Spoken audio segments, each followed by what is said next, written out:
महाराष्ट्र के प्रमुख शक्तिपीठों में से एक खानदेश के कुलस्वामी श्री एकवीरा देवी मंदिर में चैत्र शुद्ध चतुर्दशी के पावन अवसर पर हजारों श्रद्धालु अपनी मनोकामना पूर्ण करने के लिए दर्शन हेतु एकत्रित हुए।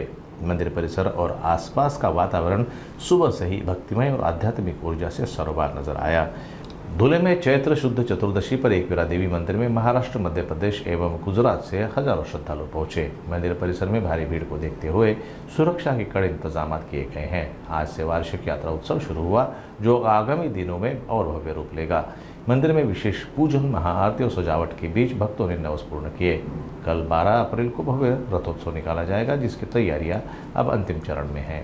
श्री एकवीरा देवी रेणुका माता मंदिर ट्रस्ट धुळे आज एकवीरा देवीची यात्रा उत्सवाला सुरुवात झाली। आज चतुर्दशी म्हणजे चौदस निमित्ताने आज आई भगवतीचा नवस्फूर्ती जाऊळ शेंडी असा उतरवण्याचा कार्यक्रम चालू आहे। आज जवळजवळ आमचा 1300 जावळ होतील असा आमचा अंदाज आहे आणि जवळजवळ 1 लाख भाविक दर्शन घेतील।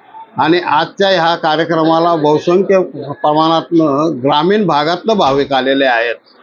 ग्रामीण भागातनं आहेत, गुजरातमधून आलेले आहेत, मध्य प्रदेशमधून आलेले आहेत। आत्ता तर कोल्हापूरचे भाविक पण आता मला भेटून गेले। कोल्हापूरचे भाविक पण या ठिकाणी आलेले आहेत आणि नवस्फूर्ती अभिषेक आणि लहान बालकांचं जाऊ शेंडी असा कार्यक्रम चालू आहे। त्याने उद्या आई भगवतीची चैत्र शुद्ध पौर्णिमा असल्या कारणाने सालाबाद प्रमाणे यावर्षी रथ उत्सव होणार आहे। रथ उत्सव सकाळी 9 वाजेला सुरुवात होईल।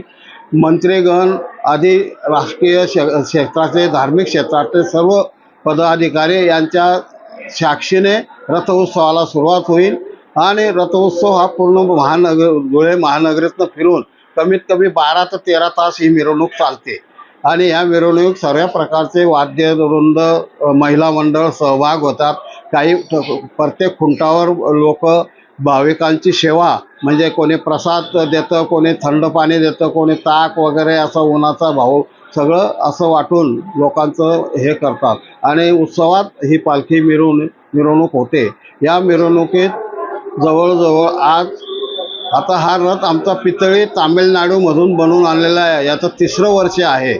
याच्यापूर्वी पालखी होत होती, पालखीनंतर आता रथात रूपांतर झालं आहे। तरी भाविकांनी या यात्रा उत्सवाचा सर्वांनी आनंद घ्यावा आणि 13 तारखेपासून यात्रा उत्सव सलग 15 दिवस चालेल।